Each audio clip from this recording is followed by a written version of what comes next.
Hi and welcome to my latest version of Mrs Mummypenny Talks. And as per, I think the last sort of 8 to 10 weeks, certainly most of lockdown, I have another guest to speak to, another woman. I was meant to be balancing these podcasts out with men and women, but it's not really working out like that. I'm interviewing far more women because women are better, let's just face the facts. Sorry, men watching. But today I've got a founder of business of the same name as the person, Cherrywood's Skin Clinic, sorry, I knew I was going to say that wrong.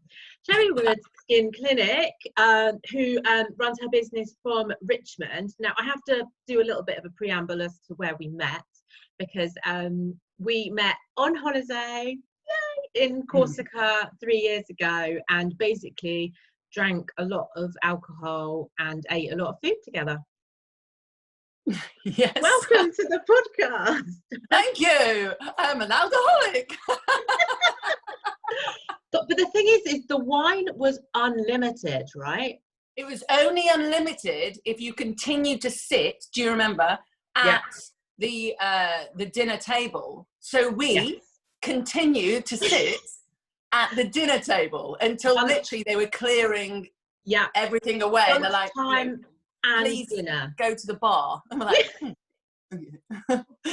It was amazing. It was amazing. It was great. It was. Do you remember Jo Wiley was there with her family too? Yeah. We were playing beach volleyball with her husband and kids. It was the dream holiday. I actually went back there twice last year. Did you? I went back with the boys in June, and then I went with my gay best friend in September. Lovely. That hotel has shut down now. It's not Mark Warner anymore. Oh. Yeah. But they are redeveloping it. Didn't make any profit because of the alcohol.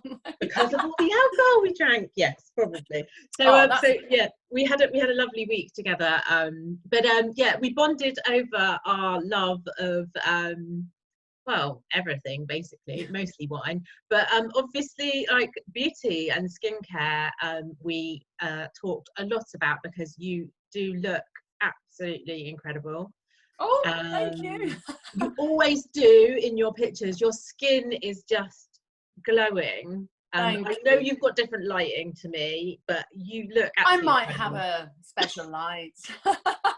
Where I've got the sunlight, but my face feels really dull next to yours, and my face normally looks pretty amazing. So oh well, no, I'm it's your job, so you've got to look amazing. Yes, exactly. I mean, if the opposite was true, I mean, there's no point in waiting for lockdown. I might as well just give up now. Yeah. So let's talk about, before we talk about lockdown, tell me a little bit about your life story and how you sort of ended up where you are now. You can go back as far as you want, but just don't go on. How long have you got? An hour.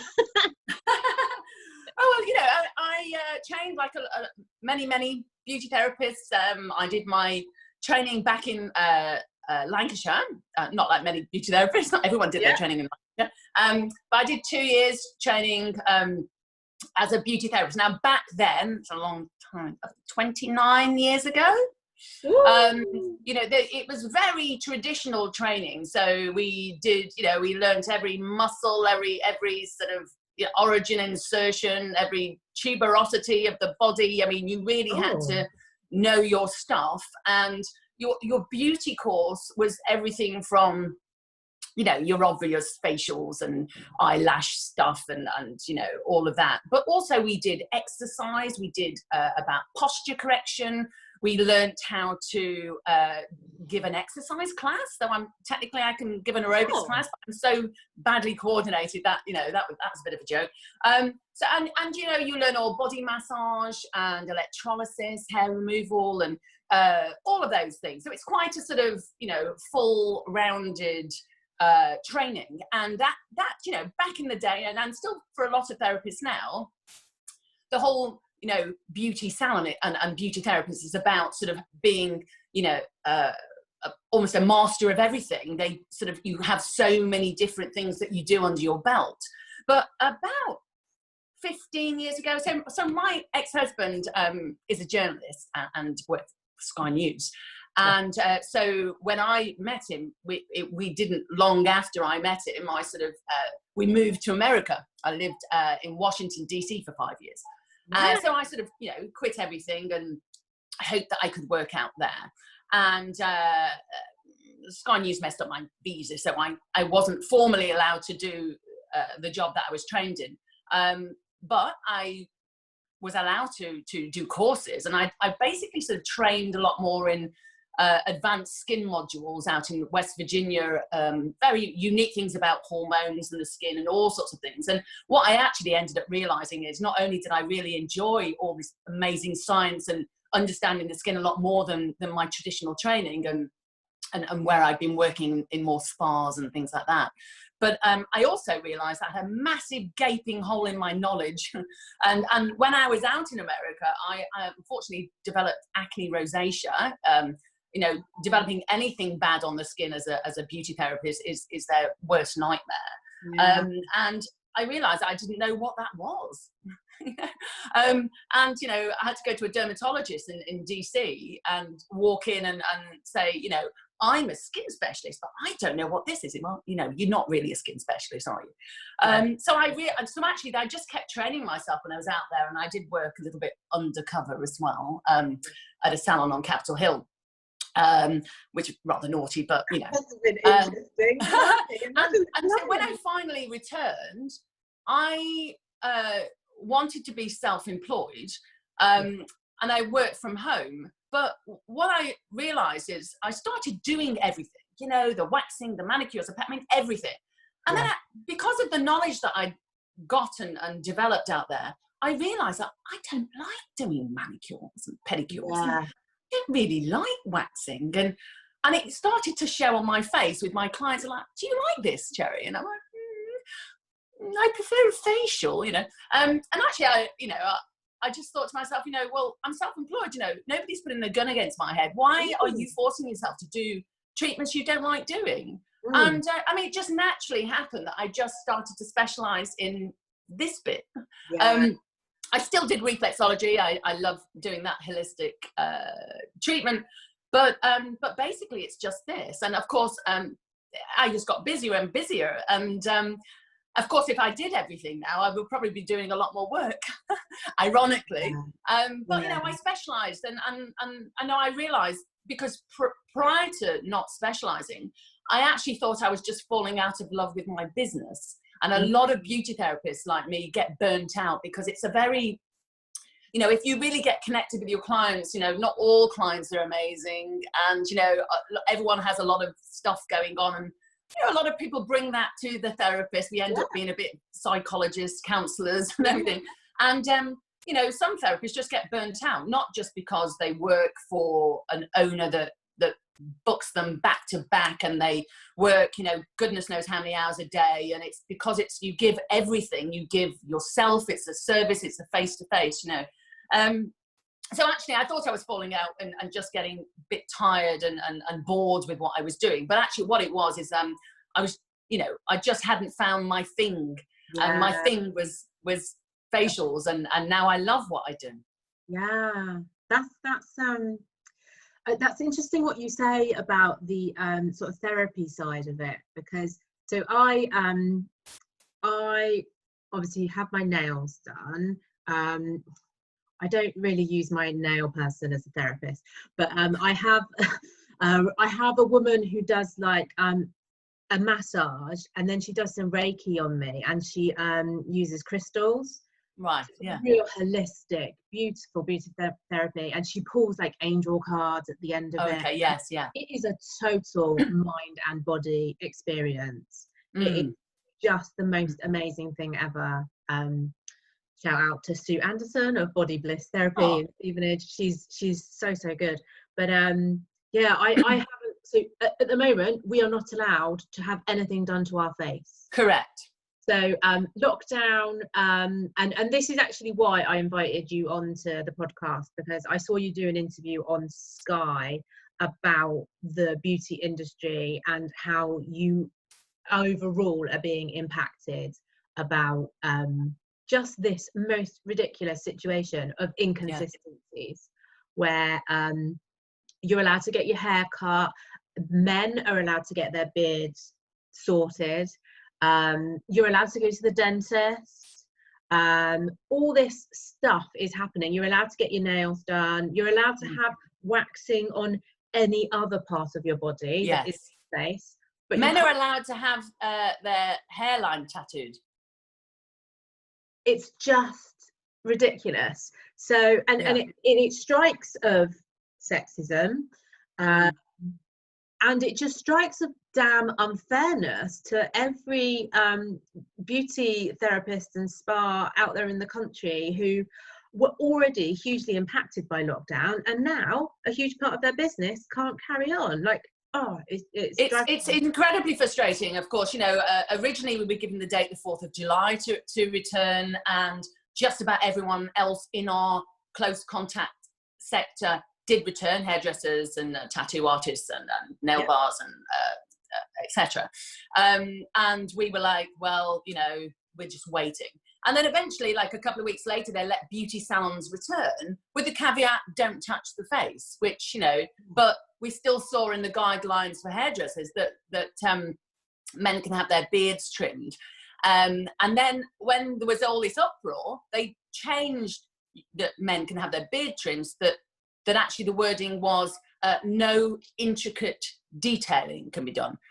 So that means, you know, you can have your beard trimmed, but, you know, barber, please, you know, don't make any fancy patterns or anything like that, but, you know, just trim it and leave it. You know, you're still touching the face, where the person having their beard trimmed can't wear a mask, obviously.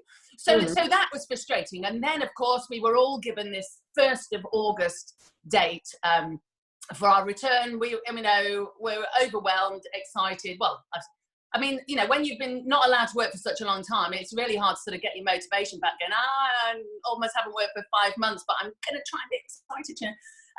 And, you know, there were some guidelines online, but they hadn't updated very specifically, and we were waiting for that. And as it got closer and closer to the 1st, you know, I mean, I'm just an individual, okay? I don't have any staff. It's just me.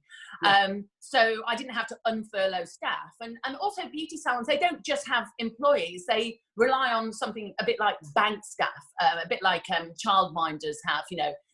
If their staff are on holiday, they rely on agencies to supply. So, you know, a lot of salons across the UK, some have already, who had already gone back, but, you know, what we also know is a good 80 to 90% of a modern beauty salon spa clinic is face-based. So whilst a lot of them had gone back to a very, very reduced, non-viable treatment menu. So they hadn't unfurloughed all their staff because obviously that's not financially worthwhile. But now with this new date, you know, everyone was unfurloughing. The other thing is, you know, which, you know, a lot of people might not think about is that, you know, just like myself, a lot of my active ingredients, I use a lot of cosmeceutical, fresh ingredients, you know, not just on my treatment trolley that's professional only, but retail-wise, we had to write up a lot of stock because, you know, it's just been sat there.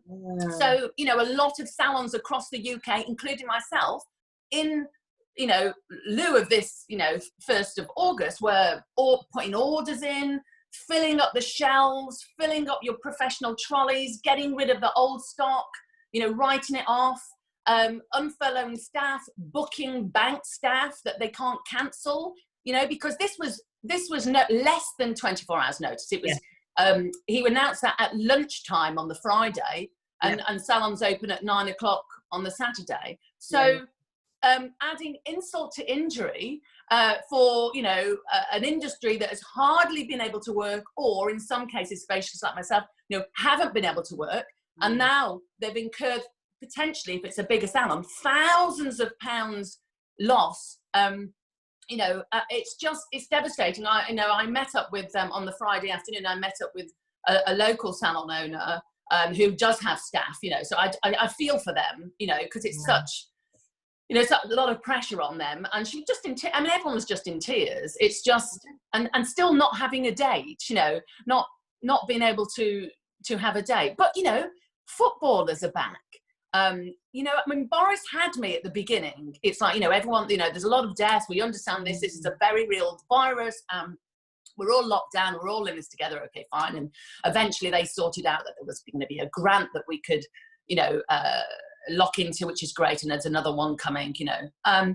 But once some sectors started to go back, it's a bit like, you know, you're running a race and then someone's overtaking you and you're like, huh?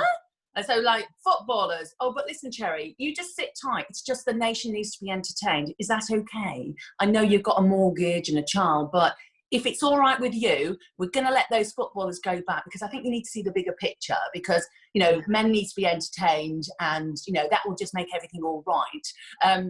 But then I would say to them, you know, well, hang on, that's 20. I mean, I don't know much about football. 22 players are going back to their 22 respective families, and sweating and jumping all over each other, congratulating themselves on a goal. But that's okay because they're able to be tested. Well, test me. Why is that? Why are they more important? Money. So that was frustrating. Then childminders could go back. So the big wigs of Westminster, of course, could have their childminders. And, you know, obviously childminders who are not just looking after one family, maybe going into other families. Can they socially distance? Cleaners can go back because, of course, you know, the people with the big houses, they need their houses to be cleaned. And finally, of course, they can have their beards trimmed. So forgive me for no longer recognising the government as you know, sticking with the science, you know. It's like, really. And I think, you know, I'd like Boris to come into my beauty room and, you know, have a look at the sort of procedures and guidelines that I have taken upon myself to, you know. We have sterilizers, you know, I mean, we practice in such a hygienic way anyway, that even the new guidelines that we put into place aren't a far cry from what we were doing. So how have you sort of evolved your business over lockdown? Like, what have you been able to do over Zoom? So, you know, it's like, welcome to Zoom. I mean, you know, I'd never heard of Zoom before lockdown, you know. But so I sort of, you know, one of my skincare brands, Illumia MD, which I have a private portal that people can go on and buy, because this is a private portal, so they have a link and a code, and they go on and they can just buy what they like, really. And Illumia MD send it direct to them, and there's no delivery cost under 50 quid. So I sort of focused on that brand initially because, well, first of all, it's an amazing skincare brand, and it's a sort of semi-medical brand. So, you know, for those who can't get in to have some hardcore anti-aging facials, the next best thing is to make sure you're using a brand that has a bit of clinical science behind it. But so I was doing a lot of Zoom consultations, charging for them, and then at the end, sort of coming up with a plan for them, and I would write out a program, and, you know, and then send them a link, and I can actually go. Once they've registered, they just put their name and email address in, and then click back on a link, and then they're activated. Then I go onto the portal site, and they have a little prescription pad, and I literally put items in there, so they're not having to sort of which thing, you know.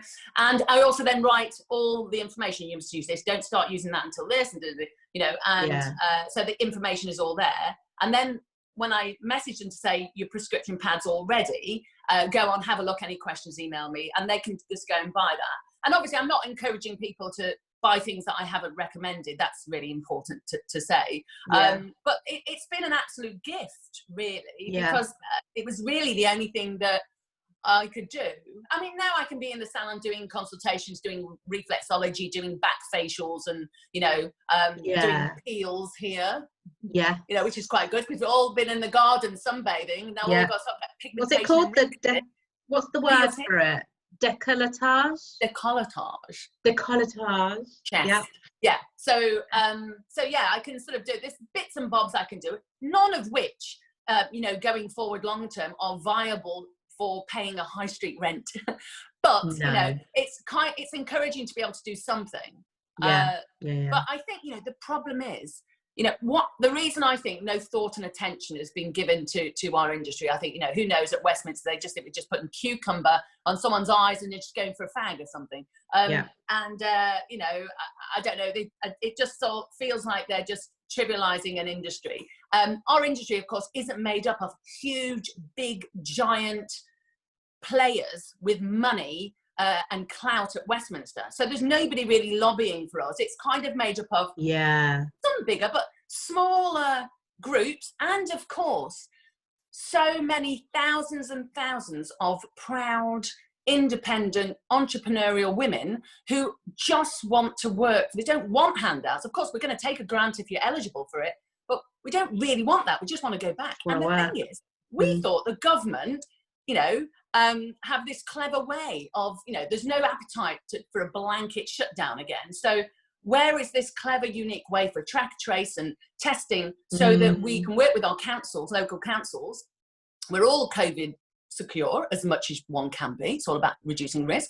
And if, you know, COVID spikes in your local area, well, of course, we'd be hard pushed to have an argument to say, don't let us work. I mean, we would just have to comply. But you know, with that date, the 1st of August, you know, looming, and then up north there were pockets of COVID on the rise, I think what should have happened, you know, is, and of course, if I was up north, I would have hated this, but what should have happened is, in those areas of high spike, those close contact that were looking forward to opening on the 1st of August shouldn't have been able to open, but we're not there. So what should have happened is everybody else, with the right guidelines, go back, and we all work on a local, regional basis, because we have to learn to live with this virus. And, you know, I don't know what Boris is waiting for. Is he waiting for, you know, the second wave? Are we just being held back continuously? So we have to wait until everyone's getting a little bit of money in the till, the hairdressers, you know, whoever, or the close contact, you know, the beard trimmers, and you know, if he doesn't let us go back before the potentially is a local lockdown, and then what? Another 2 months? You know, there's no extended financial help at this point, but that's what I'm pushing for. But I don't, knowing, like, I've been doing a lot of talks on TV and radio about sort of the helicopter view, the sort of economy, and the government has already committed 13 billion pounds worth of money to, you know, helping out businesses with furlough, the grants, whatever, you know, the rent support they've given to small business. But I have to touch on the 3.3 million people who have got absolutely nothing, me being one of them, because I'm a limited company director. And I'm not going to furlough myself because I can't not run my business. And anyway, the furlough element, I don't even do PAYE. I pay myself with dividends. But all the people who have started up as self-employed recently, and all those people who maybe have half their income from employment, half of their income from self-employment, there's so many people that have fallen through the cracks. So many. And a lot of beauty business owners will be limited company directors who are in this situation, because you don't have to earn. I've had a few people ranting at me on Twitter, oh, you must be earning loads of money to be a limited company director. No, the reason why I'm limited company is so I've got limited liability and my business is separate to me as a person. Absolutely. There are no tax efficiencies. Go look at my accounts from last year. Go see how much tax I bloody paid. Exactly. And there's so much to rant about. But what it feels like the media are doing, and the government, because obviously the government feeds the media and vice versa. I know I'm part of the media, I recognise that. They're sort of pushing us to this place where I think we're going to be all right for August, but I think something is going to happen in September or October, I don't know, where we get locked down again. And it really feels like there's this big push to get as much money in the pockets, like this buy out, eat out thing, you know, eat out for free, whatever it's called. Well, it's like, you know, as a beauty therapist who's you know, not really working, it's like, you know, what you want me to back? Well, how about you just, you know, because actually one of the Sonia Haria from the Telegraph, there's been quite a few big voices on Instagram and social media platforms that's really been trying to champion our return and to make it absolute, you know, show the hypocrisy with, you know, who's returned, etc. And she's done, you know, why don't we treat out to eat out, you know, help therapists, you know, if you're a loyal client and you haven't already helped by, you know, by continuing to buy products through them online, or, you know, why don't you buy a course, you know, a future dated course or a future dated gift voucher, you know, if you can, and you know, go to a salon and you know that person, or if you go to a facialist, and, you know, how you can support them is to do that. But also, Caroline Herons, I don't know, she's quite big on Instagram, and she's been an absolute heroine. And she's she started an organisation as from yesterday, I think, called Beauty Backed. So you can find the website on Beauty Backed. I mean, I don't think it will help me, because if you've got savings, you're not going to be able to get money out of this charity. But if you are a beauty therapist, you know, who's fallen through the cracks because you don't have enough, you know, your profit is, well, you know, whatever it is that you've not been able to seek a grant, either because how your business is set up. And, you know, nobody really wants to get a loan that they can't pay back, you know. And you can go on to Beauty Backed, I think it's beautybacked.com or .co.uk, and not only sign a petition to say this is crazy, but also go on to the donate page, and which basically donates to a charity where therapists who feel like they've fallen through the cracks, who literally are in need of urgent help in order to not just lose their business but lose their houses. You know, this is people's livelihoods. And you can do that, which is hopefully going to get momentum soon. That sounds amazing. I wrote an email to my MP, because that's just what I do. So my MP is Stephen McPartlan, who is a Conservative MP. I did actually vote for him in the last election, which I can now 100% say I will never vote for Conservative again. I know that there's, and I'm getting political now, but things have to be said. I think that they did, as you say, as you alluded to, I think they did do a great job at the beginning. Okay, it all kicked in too late.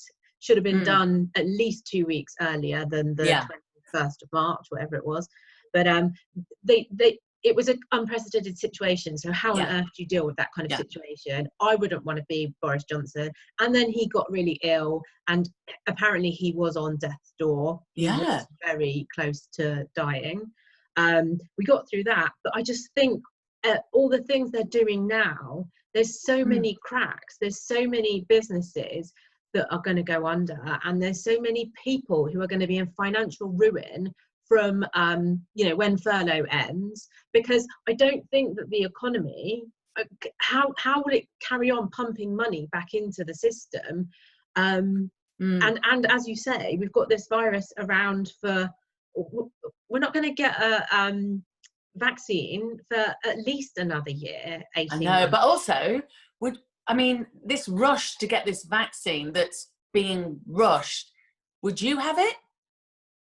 I don't know. I'm not advocating people don't have it, of course, but I think I'm quite pro-vaccine anyway. For like, all my kids have always had the vaccine. Yes, of course. Same. But there are a lot of people that aren't pro-vaccine, though. We must for their own reasons. But I personally believe in them.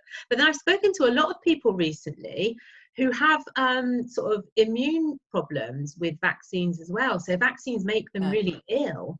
So there are a lot of people that just don't react to sort of anti-vaccine, not anti-vaccine, antiviral type stuff. But yeah, I just think we're in this for a really long time. And from my sort of economic, financial expert point of view, we as a nation are pretty screwed for the next at least year. And it's like I don't know where to start with offering guidance, because you have to have some safety money stashed away to get you through, because nobody knows what is going to happen for the next 3 months, the next 6 months. The thing is, just, you know, going back to that the grant for self-employed grant, it's worth, you know, mentioning as well. So I'm self-employed, just it's very simple, just self-employed individual. And so, as most people out there who are self-employed individuals will know, that we don't make a point of trying to show that much profit.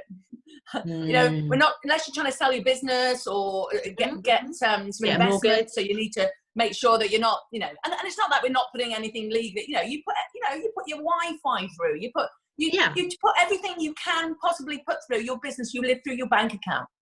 So I was lucky that I had showed some profit, so I have got something, and I will get 10% less of what I got last time. You know, in a month's time. But how many people actually are in negative, you know, profit? I mean, it's still a business they can viably live through. There must be hundreds of thousands of people, you know, are not getting anything.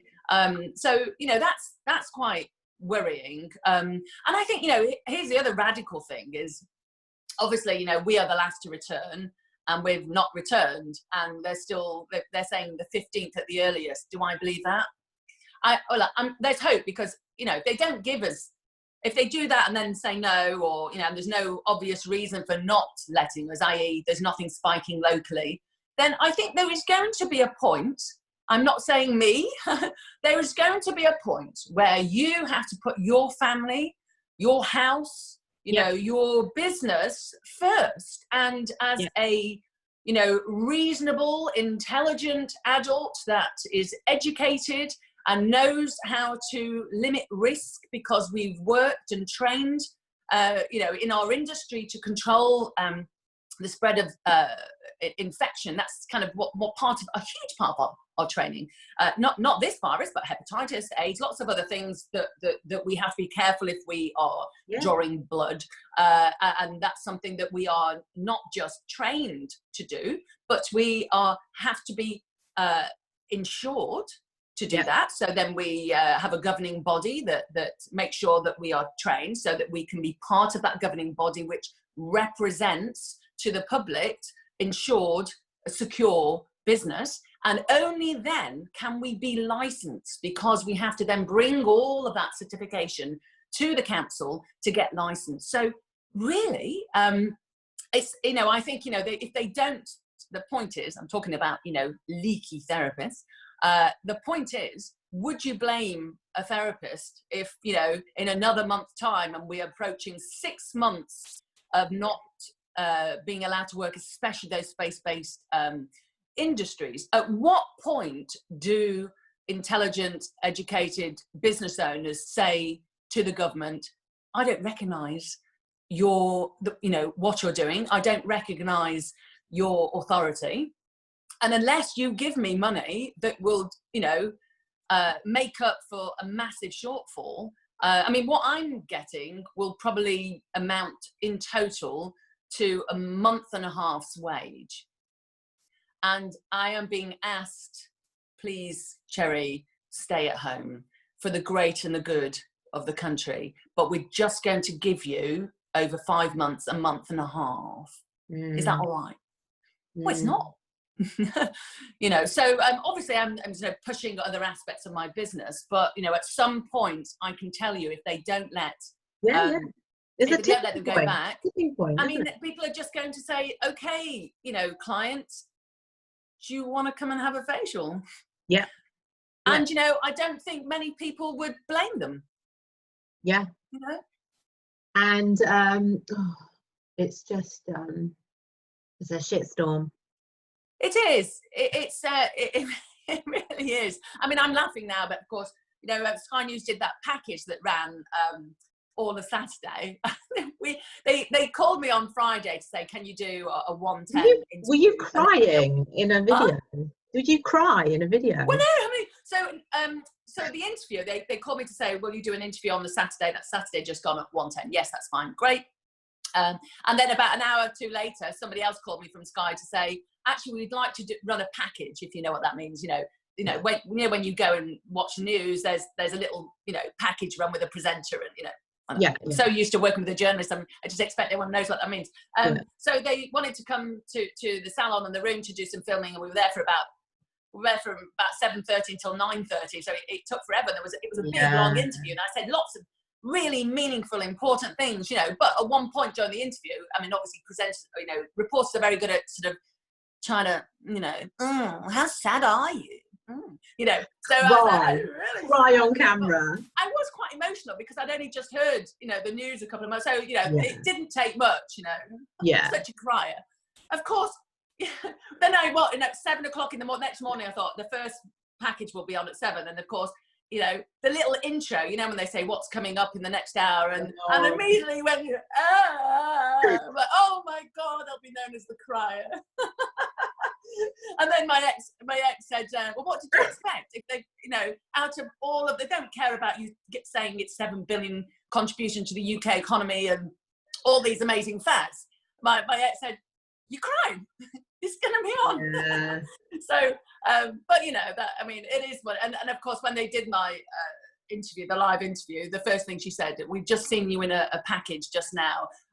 Obviously emotional. Oh my God, don't worry, you won't cry this time. So, but the wonderful thing about it is authenticity, and it's real life, right?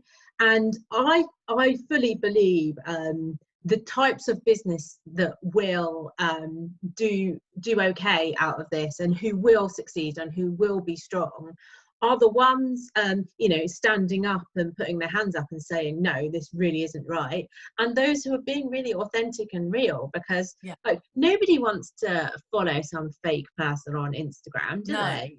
Nobody wants any of that kind of shit. No. People want real life. So it's why my business has been so damn successful, is that I've laid it all out on the line. Like, I've talked about being in debt, I've talked about getting divorced. There are some things I don't talk about, but most of my life is pretty much laid on the line, because it's just normal. It's not normal stuff. It's traumatic stuff, but it's stuff people can relate to it, can't they? I mean, how many people listening have had a divorce? How many people listening had a divorce with a kid? And 42% of marriages end in divorce. Oh, and the average age for a woman, I've done a lot of research about this. Oh, clearly. Because I've written about it. Average age for a woman to get divorced is 43, and the average age for a man is 45. Oh wow! So my divorce things started rolling when I was 42. The degree came through when I was 43. Okay, yeah, I was probably 45. I don't know. Yeah, we're the average. Above average. Far above average as people, but it's so many people go through it, and the problem with those kind of or anything that we've been talking about for this podcast, and stuff probably that you talk to people about in your therapy sessions, and stuff that I write about on my website, it's taboo subjects.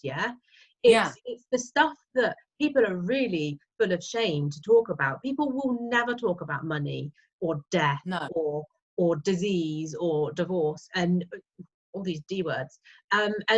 We just need to be a bit more honest and talk about these things.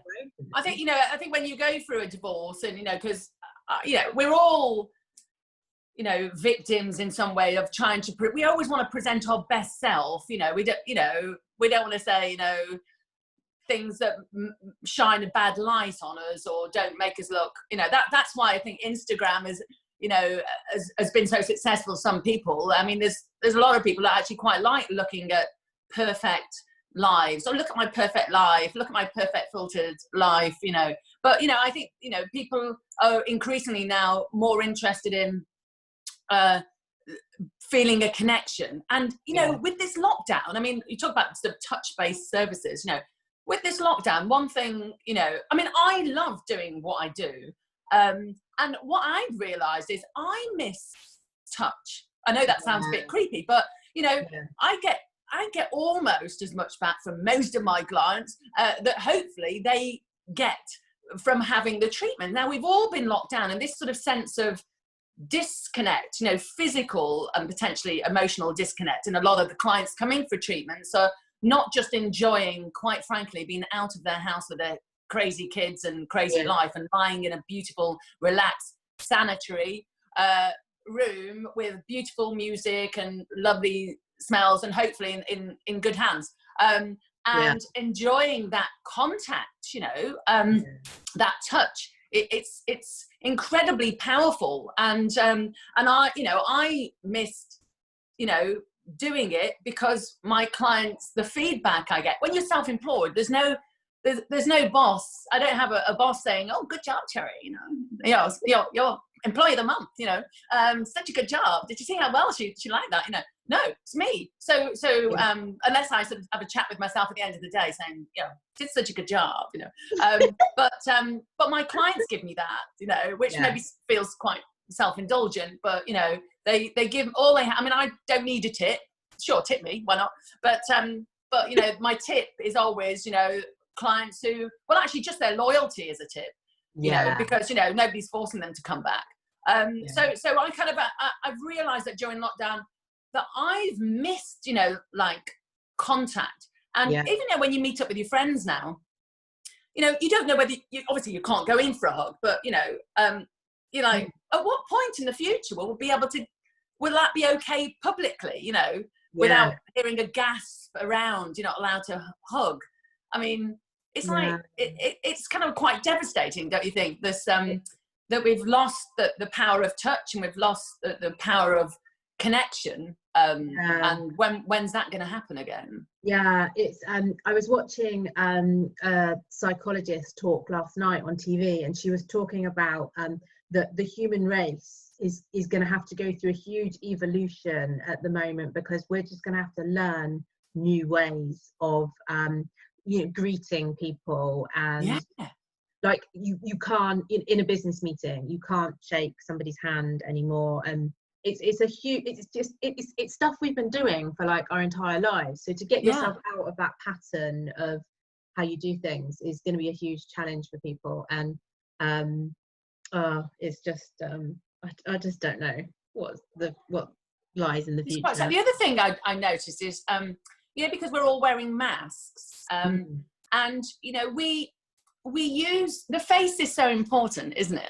And we use the face to match emotions. And one of the reasons that, you know, people saying that you have Botox, some scientists were saying that it's, you know, not only as actors are stopping having it now, because you can't put your face in the full expression to allow the person looking at you to, and apparently, you know, we have chemical reactions that happen when we see a face. So if we see someone, you know, really sad, we actually often mirror. So we then do that to make you feel sad, and then you get the body sort of chemical. It's like when they say new mothers, you know, who are going through, you know, a lot of, you know, trauma and depression post what's it called, postnatal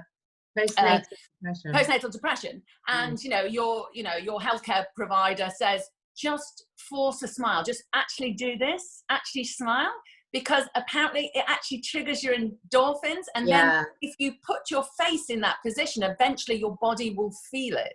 But we can't see, you know, there's so much, you know, that we and it's really hard. I find, weirdly, maybe I'm going deaf, but when people are talking, I'm like, what? Like, hello, you know. Really, it's not just, you know, it muffles the sound, but I'm a very emotive person, and I need to see everyone's full face in order to really know what you're feeling, and also for me to be able to sort of give that back to you. So it's kind of that's another thing I'm struggling with. Just you know, not being able to sort of see a full face, which just seems difficult. Well, it's difficult for me. I was talking to I've got a few friends that work at John Lewis near where I live. Obviously I shop there, and one of them messaged me this morning saying that she's really struggling with the mask thing as a you know, person at John Lewis, because you know, John Lewis is all about customer service, right? And it's so difficult to convey like emotions and communicate at all when you've got this massive mask on your face. And I know like lots of us are trying to get really like nice masks, and I've certainly I know really it's become a money spinner.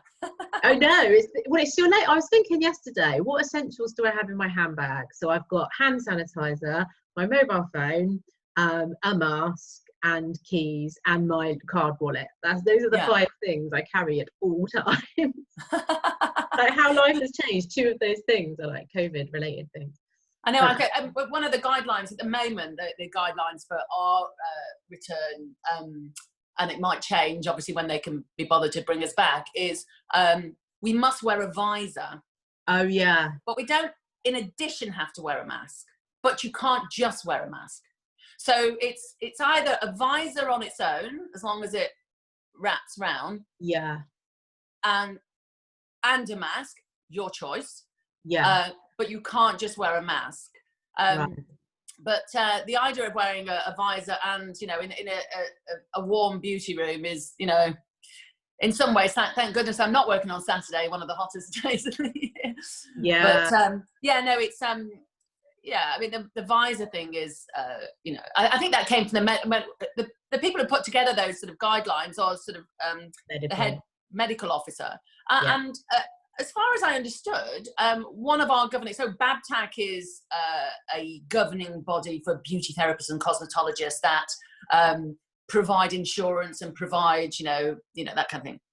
And they said that, you know, they have not been consulted, you know, by Westminster, by you know, and the other one, the British Beauty Council, apparently they said also they hadn't been consulted. So we're thinking, you know, the only guidance has just come from medical setting. And the other thing is, like, people who do what I do, if you are lucky enough to rent a room within, let's say, a medical practice, not that they're doing anything to do with you, you're just renting a room in there. I mean, I used to rent a room quite a few years ago in a dental practice, just because I had a room rent. It just didn't matter, no. Yeah. And if I was on the premises of a doctor, I would have been able to continue to work.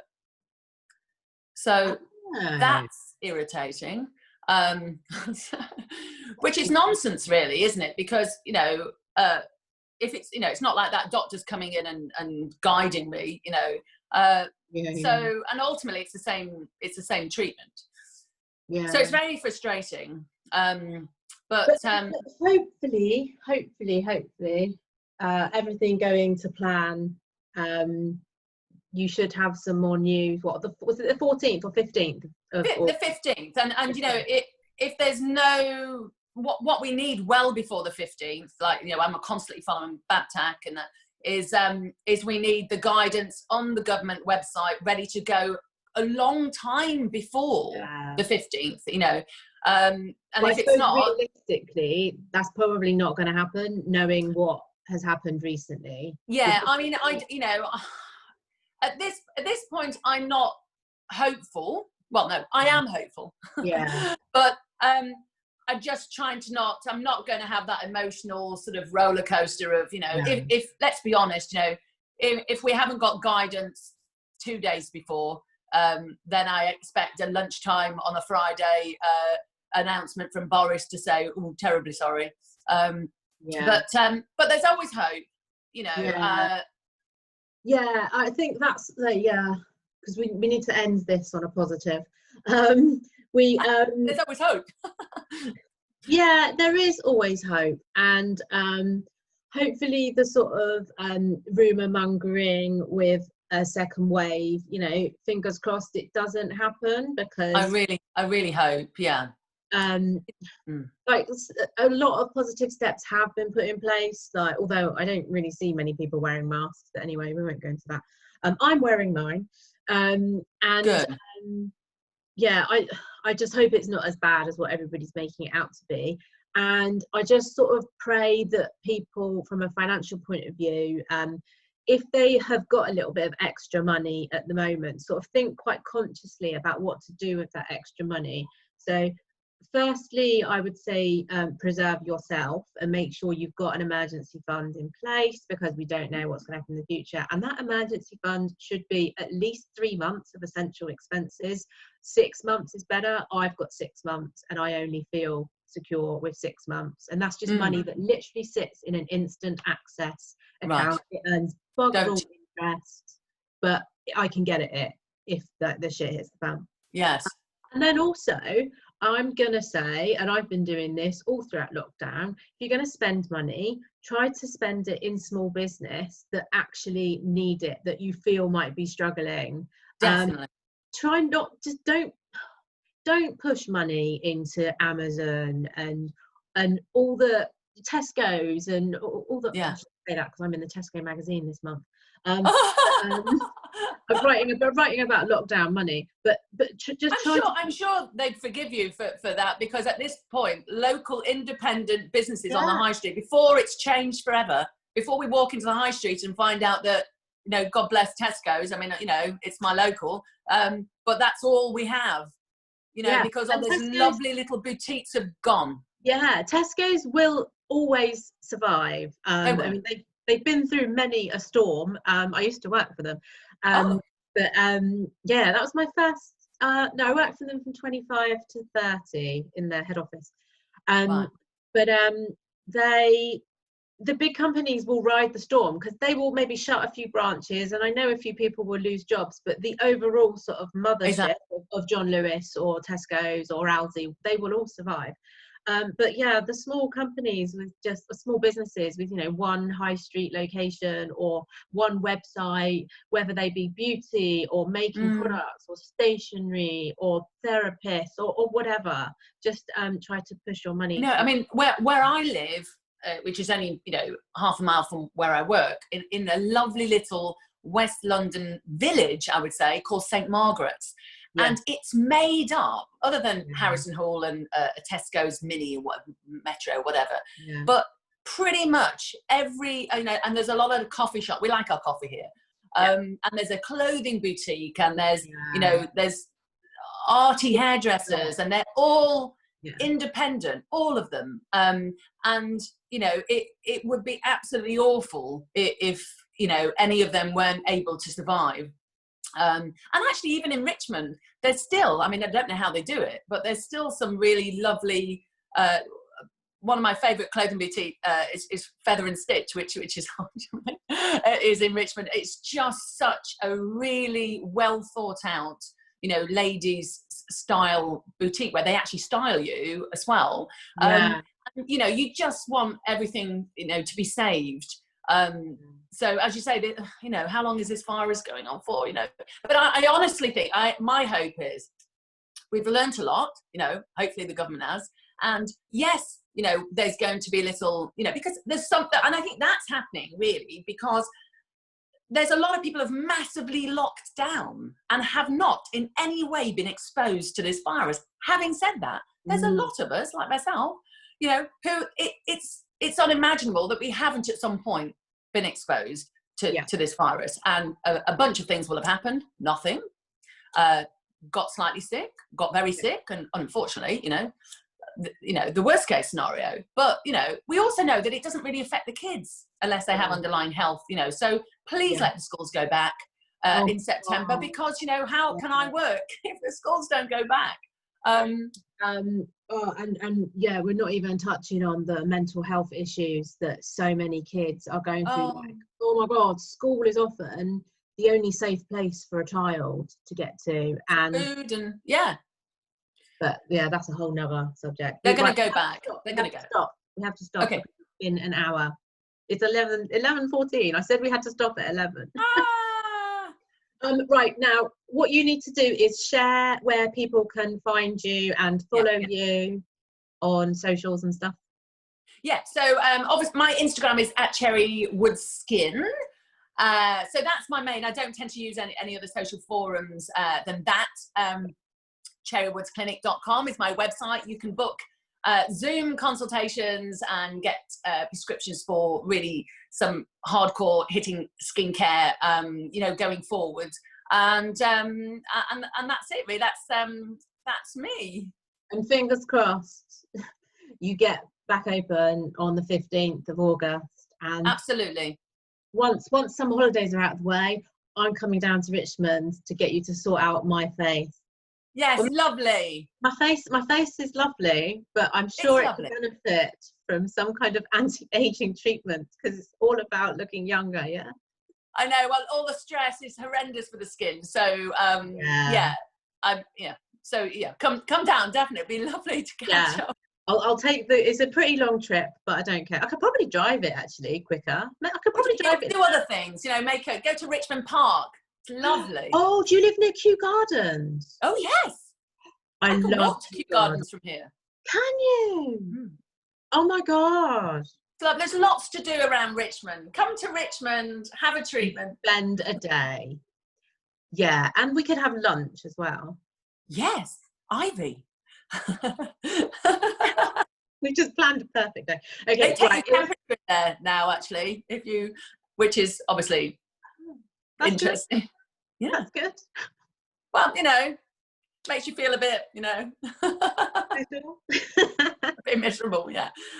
It was lovely to talk to you about some real hard-hitting areas which are very, very much an issue at the moment. So I'm literally publishing this podcast today on the same day we're lovely.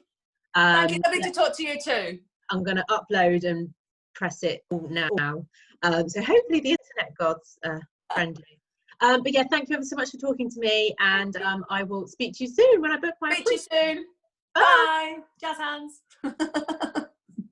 Bye.